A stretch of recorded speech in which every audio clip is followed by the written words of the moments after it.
આજની ખાલી મા બાપ ને ભૂલશો ને એ જ પ્રોગ્રામ નથી હો,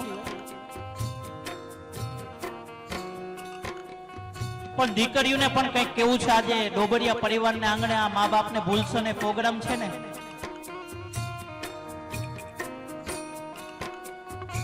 કે જો દુનિયાનો નકશો બદલવો હોય ને માતાઓ,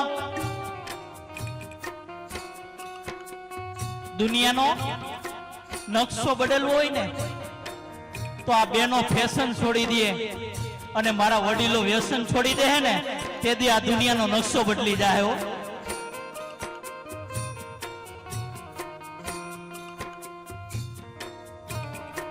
યુવાન દીકરીઓને બે હાથ જોડીને વિનંતી કરું છું કે જ્યાં આવે ત્યાં છે ને બાપની ઇજ્જત જાળવી હોય ને તમારા હાથની વાત છે હો.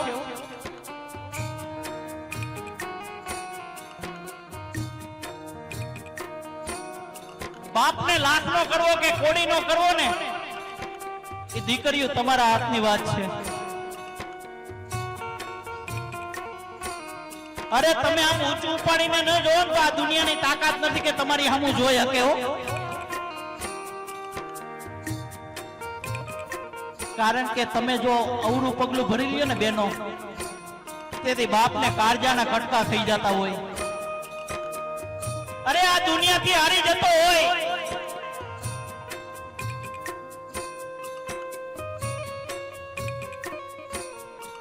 મા બાપ ઉપર વિશ્વાસ રાખજો. તમે નહીં ધાર્યું હોય ને એવું કરીને બતાવશે. હારી હારી ગાડીઓ જોઈને, હારા હારા કપડા જોઈને મોહી નહીં જતું બેનો. કારણ કે આ દુનિયાની અંદર બગસરાની આઈટમો બહુ છે.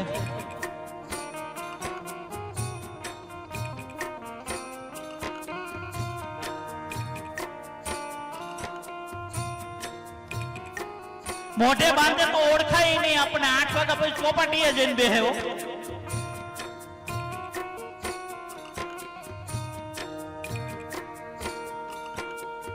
એક બેને મોઢે બાંધ્યું હતું ને એટલે મેં પૂછ્યું કે બેન તે કેમ મોઢે બાંધ્યું? તો કે ભાઈ સ્ક્રીન કાળી ન થઈ જાય ને એટલા માટે બાંધવું પડે હો.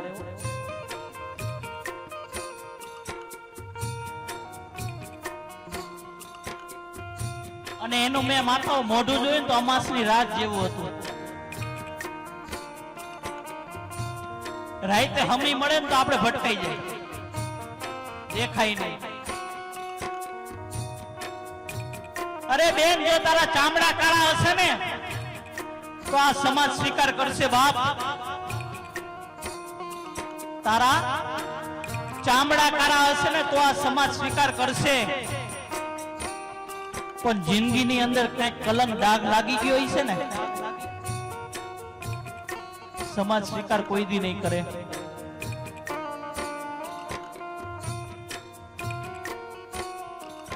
અને તમે ગમે ત્યાં સાસરે જાઓ ને ત્યારે સાસુની અંદર માના દર્શન કરજો અને સસરાની અંદર પિતાના દર્શન કરજો. બાપ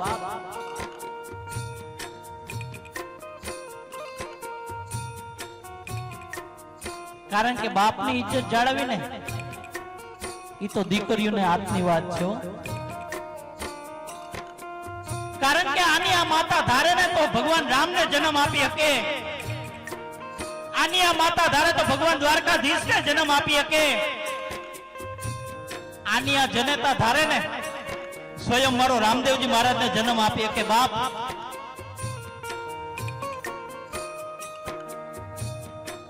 ને આની આ જનેતા ધારે ને તો રાવણને પણ ઉત્પન્ન કરી શકે. કારણ કે ભગવાન થી એક ડગલું માં આગળ છે.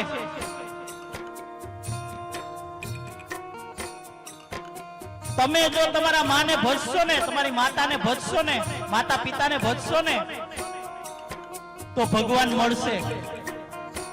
મારી વાત સાચી લાગે ને વડીલો માતાઓ તાળીઓથી વધાવી લેજો. તમે જો તમારા મા બાપની સેવા કરશો ને તો ભગવાન મળશે. પણ તમે જો ભગવાનની સેવા કરશો ને તો આ મા બાપ નહીં મળે. કારણ કે મા બાપની અંદર એટલી તાકાત છે. મોઢામાંથી કોળિયા કાઢી કાઢીને એના દીકરાને આપ્યા હોય ને 25 વર્ષનો કર્યો હોય હો.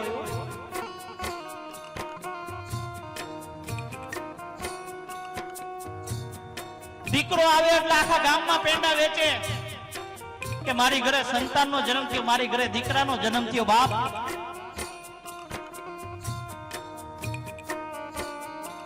આખા ઘરનું મોઢું મીઠું કરાવે. ઈનોય દીકરો મોટો થાય ને એટલે પછી મા બાપનું મોઢું કડવું કરે. ઈનોય દીકરો મોટો થાય પછી મા બાપનું મોઢું કડવું કરે હો. અને દીકરીનો જન્મ થાય ને તો આખા ઘરનું મોઢું બગડી ગયું હોય. આખું ઘર એમ કે પાણો આવ્યો.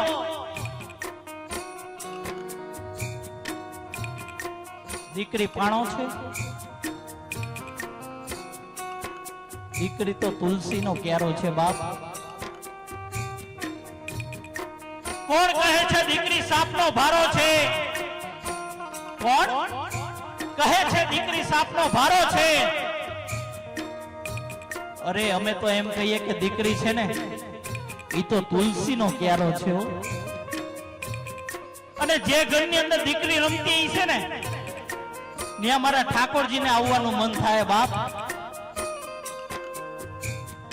માટે માતા પિતાને કોઈ દી દુભવશે નહીં. ત્યારે મારો પુનિત મહારાજ શું કે છે?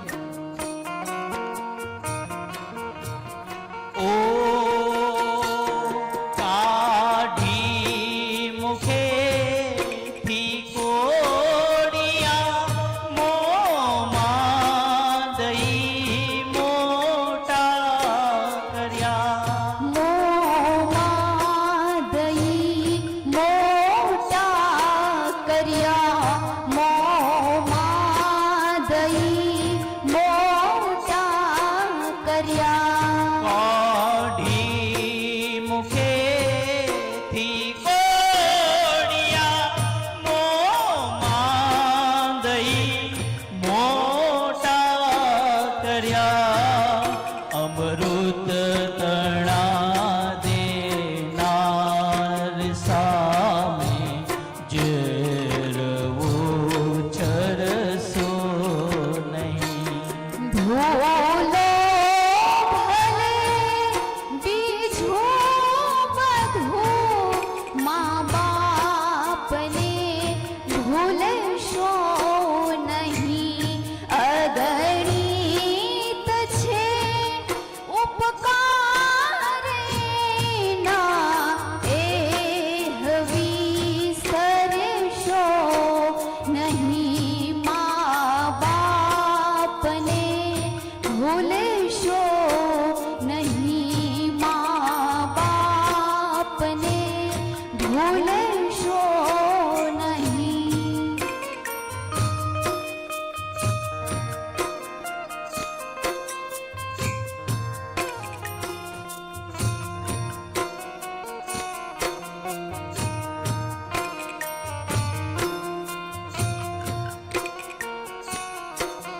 આ દુનિયાની અંદર કોઈના મા બાપ દુખી નથી હો. પણ જે દુખી છે ને ઈ પોતપોતાના સાસુ સસરા દુખી છે હો.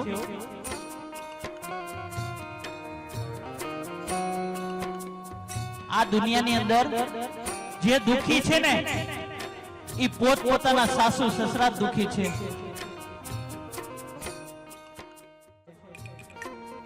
એક ભારત માતાના ટુકડા થઈ રહ્યા છે. ધરતી માતા ઉપર રક્ત સ્રાવ થઈ રહ્યો છે. ગાય માતા કતલખાને જઈ રહી છે. નદી માતા સુકાઈ રહી છે.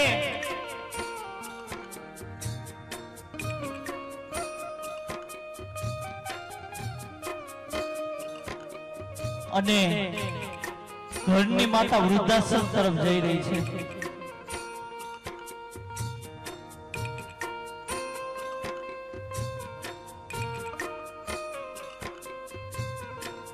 વૃદ્ધાશ્રમ 1 મિનિટમાં બંધ થઈ જાય, પણ ક્યારે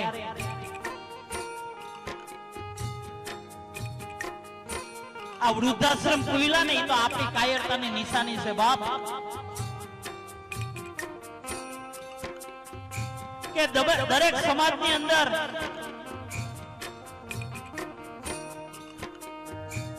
એક નવો કાયદો આવી જાય ને વડીલો, કે જે ઘરની અંદર આગળની પેઢી કે ગમે ત્યારે જેના મા બાપ વૃદ્ધાશ્રમ ગયા હોય, જે ઘરની અંદર વૃદ્ધ મા બાપ દુખી હોય, જે ઘરની અંદર વૃદ્ધાશ્રમ જોયું હોય ને એના ઘરની દીકરી લેવી નહીં ને એને દેવી નહીં હો.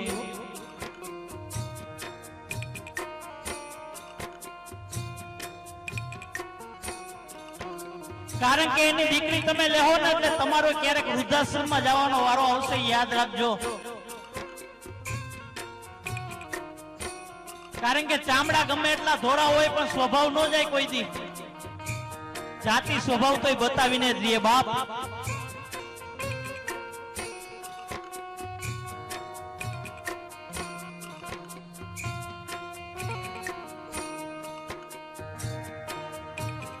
માતાઓ તમારા મા બાપને વૃદ્ધાશ્રમમાં મૂકવા જાય તમે હા પાડો ખરા? જોરથી બોલો, તમારા મા બાપને વૃદ્ધાશ્રમમાં મૂકવા જાય તો હા પાડો? તમારા મા બાપને વૃદ્ધાશ્રમમાં મૂકવા જાય તો હા પાડો? તમારા સાસુ સસરાને વૃદ્ધાશ્રમમાં મૂકવા જાય તો? આયા તો સમજનો પરિવાર બેઠો એટલે ના પાડે હો. બાકી બીજા અમે પ્રોગ્રામ કરવા જાય ન્યાય ભાઈઓ કે હા મૂકી આવી, કારણ કે હા આમાં ભળવી દે બાપ.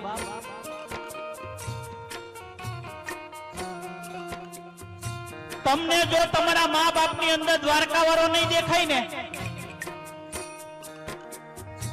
તમને જો તમારા મા બાપની અંદર ઘનશ્યામ મહારાજ નહીં દેખાય ને, તમને જો તમારા મા બાપની અંદર રામદેવજી મહારાજ નહીં દેખાય ને, તો મંદિરે ગમે એટલા ધક્કા ખાઓ ને કોઈ દી નહીં દેખાય. કારણ કે જેટલો તમને ભરોસો પથ્થરની મૂર્તિ ઉપર છે એટલો ભરોસો જો તમારા મા બાપ ઉપર રાખી લ્યો ને તો લેખના મેઘ મારી દે બાપ. કારણ કે ઓલી મૂર્તિ બોલતી નથી ને એટલે બધાને ગમે હો. બાકી આ બોલતી ને ચાલતી મૂર્તિને તમે એકવાર સેવા કરી લ્યો ને,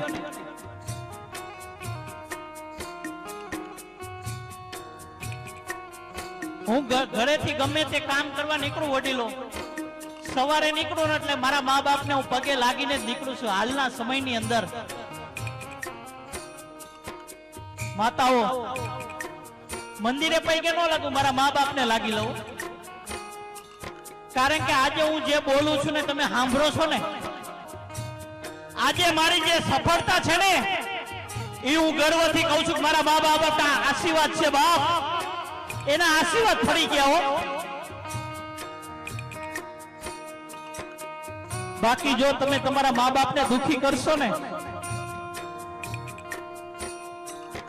તમે તમારા મા બાપને રડાવશો ને, તો તમારું ગમે એટલું દાન પુણ્ય કરેલું, ગમે એટલી જાત્રાઓ કરેલી, ગમે એટલી માળા કરશો ને બધું ફેલ થઈ જશે બાપ. એ આંસુઓમાં ધોવાઈ જશે હો.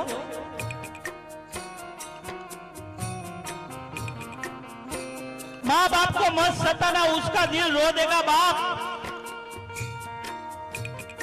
माँ बाप को मत सताना, उसका दिल रो देगा. जो मेरा भगवान सुन लेगा ना तो तुझको जड़ा मूળ से उखाड़ के निकाल देगा बाप. તમે જો તમારા મા બાપને રડાવશો નહીં, મારા દ્વારકાધીશના કાને શબ્દો અથડાણા ને, એનો અવાજ જો મારા ઘનશ્યામ મહારાજના કાને વયો ગયો ને, તમને આ દુનિયામાંથી ઉઠાવી લે બાપ.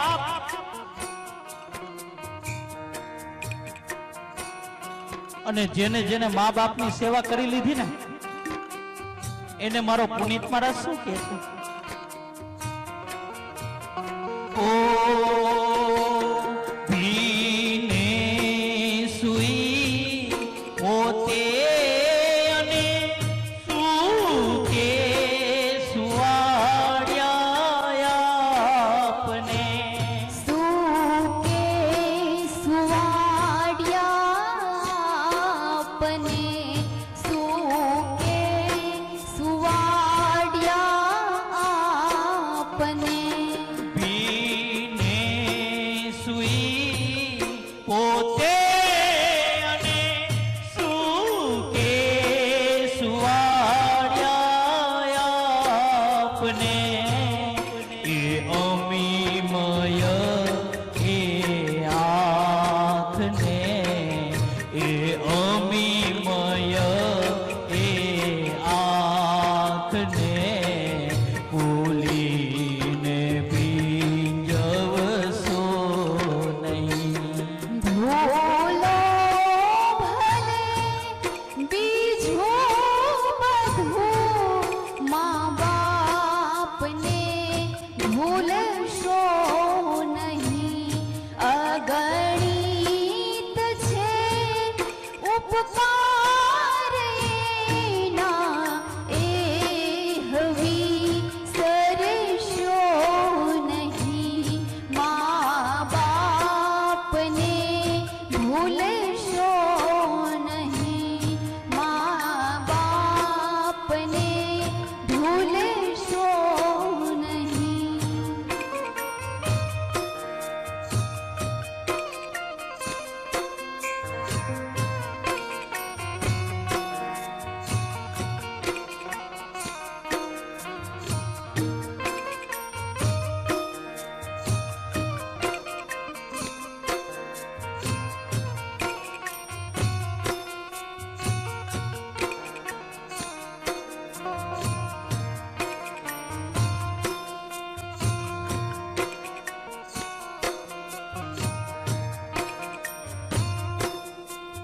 દીકરીને બાપ બહુ વાલો હોય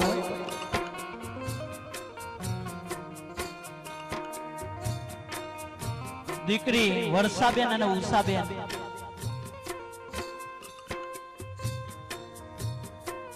આ ડોબરિયા પરિવારને જેટલું બાલુ દાદા ગયા એનું દુઃખ નહીં થતું હશે પણ ઓછું થતું હશે પણ દીકરીને તો અંદરો અંદર એટલું દુઃખ થતું હોય ને કારણ કે દીકરીને બાપ છે ને એ તો કાળજાનો કટકો હોય બાપ